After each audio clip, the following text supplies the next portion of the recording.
اہل بیت ہم دعا کرتے ہیں، ظاہر ہے نا ہم جس کے ماننے والے ہیں وہ انسان کا طریقہ کار کیا ہے، وہ کسی نہ کسی آئیڈیل کو اپنے لیے انتخاب کرتا ہے.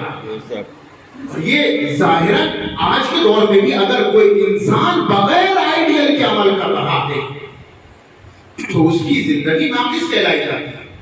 نہ کوئی ہدف ہی نہیں، کوئی آئیڈیل ہی نہیں.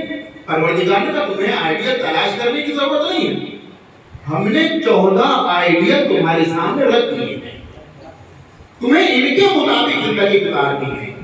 اب جب کریم اہل بیت کا ذکر ہو رہا ہے تو وہ کیسا کریم تھا جس کو ہم یاد کرنے بیٹھے ہیں.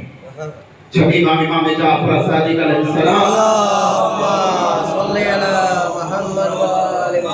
ارشاد فرماتے کہ 3 طرح کے انسان ہوا کرتے ہیں. کریم کو جاننا، 3 طرح کے انسان ہوتے ہیں. ایک وہ انسان ہوتا ہے جسے علیم کہا جاتا ہے،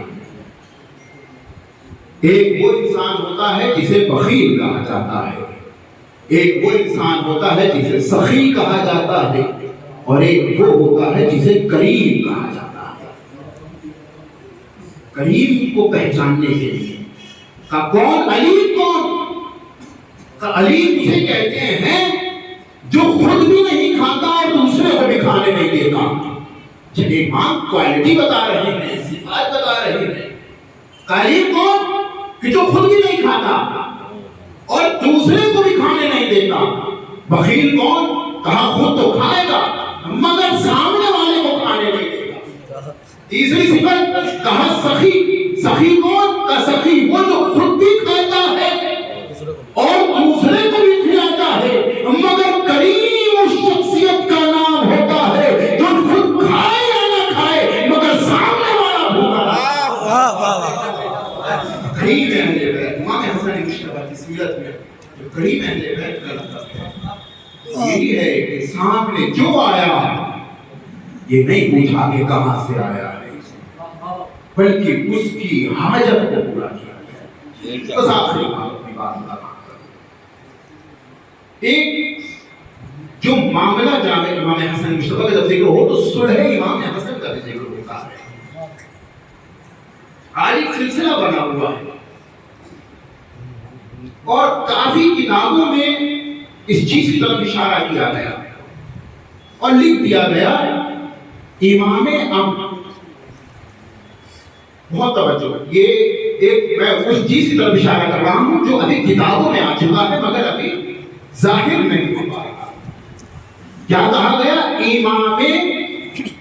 امام کس کو؟ امام حسن. اور ان کے روبرو کیا رکھا گیا؟ امام جنگ.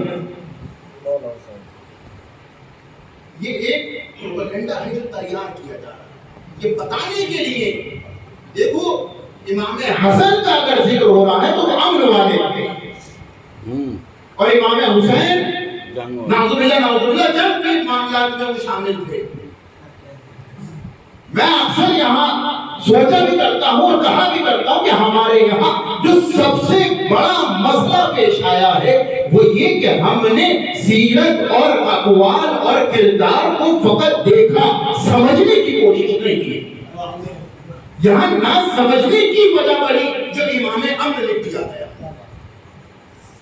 ہمارا عقیدہ ہے کہ جو شخصیت امام حسن کی ہے وہی امام حسین ہے، مظلوم کربلا کا مرتبہ ہے. آخر وجہ کیا ہے جو امام امن اور امام جنگ گیا؟ در حقیقت اس کا جواب اتنا صحیح ہے